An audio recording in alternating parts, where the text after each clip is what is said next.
Bueno, continuando con la presentación, vamos a hablar ahora acerca del juego de gradiente dinámico, que es la sección cuarta del paper publicado por el profesor. Entonces vamos a dar una breve introducción sobre en qué consiste este juego y una breve comparación con el juego que ya nos explicó anteriormente nuestro compañero Julio.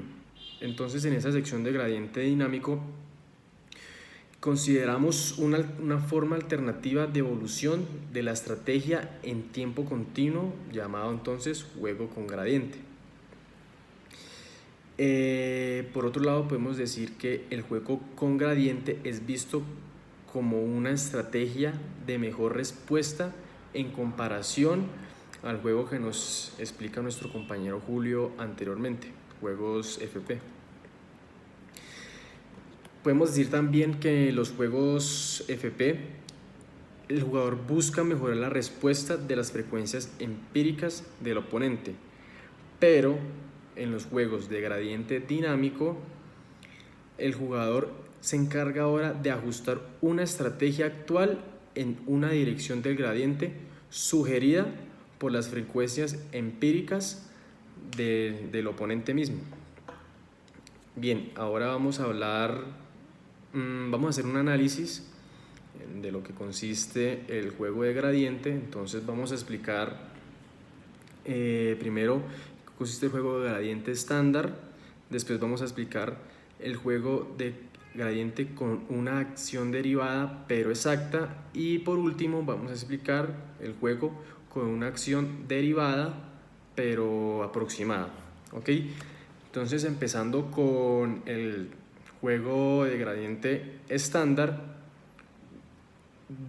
esta sección busca maximizar su propia utilidad en respuesta a las acciones de algún oponente, de algún jugador, de acuerdo con la función de utilidad que la vemos aquí a continuación, que es la primera ecuación que mostramos en la diapositiva, seguida de la función de gradiente, la ecuación del gradiente de la función de utilidad. Un punto a rescatar en esta sección es que los puntos de equilibrio de los juegos de gradiente de juego continuo son considerados como los equilibrios de Nash, algo muy importante a rescatar aquí. Seguidamente vamos a hablar acerca de la acción derivada de los juegos de gradiente cuando son exactos. Para este caso consideramos una modificación en la evolución del gradiente. Para esto es necesario introducir un término derivado de igual forma que se utilizó en el juego anterior que nos explicó nuestro compañero Julio, también en la acción derivada. Esto conduce a una ecuación de diferencial implícito. Entonces, al lado izquierdo vamos a tener la ecuación de dos jugadores con una modificación en la evolución del gradiente, y por otro lado vamos a tener cuando se le introduce el término derivado, ¿ok? Para nuestro caso del juego de gradiente. Sabemos que en el caso idealizado de la acción derivada para dicho juego de gradiente exacto, siempre va a existir una ganancia derivada, de manera que un equilibrio de Nash completamente mixto es localmente asintóticamente estable. Esto lo vamos a explicar más adelante con unas gráficas que vamos a presentar. Por último, en esta sección explica acerca del juego de gradiente con acción derivada pero aproximada, no exacta como la anterior. Entonces, sabemos que la estabilidad asintótica local del juego de gradiente con acción derivada puede lograrse o no de la forma aproximada. Estos resultados terminan siendo al final paralelos a los obtenidos por los juegos con acción derivada FP que nos explicó anteriormente nuestro compañero. Debido a que es un juego suavizado, se requiere de un análisis del equilibrio mixto y el equilibrio estricto. Entonces, al lado izquierdo vamos a encontrar la ecuación de la estabilidad asintótica para los jugadores, y al otro lado vamos a encontrar la primera ecuación al lado derecho, la 1, que nos explica o se refiere acerca del equilibrio completamente mixto. La siguiente habla acerca del equilibrio estricto para esta acción derivada aproximada. Ahí están cada una de las representaciones finales que se obtienen, o las ecuaciones finales obtenidas después de realizar un análisis completo. Seguidamente vamos a hablar acerca de las gráficas que hablaba anteriormente, donde la gráfica 1 nos muestra un comportamiento oscilatorio de las frecuencias empíricas de 3 jugadores bajo un juego de gradiente estándar. Entonces está dividido en las mismas 3 secciones que hablé anteriormente: estándar, con acción derivada exacta, y modificada y aproximada.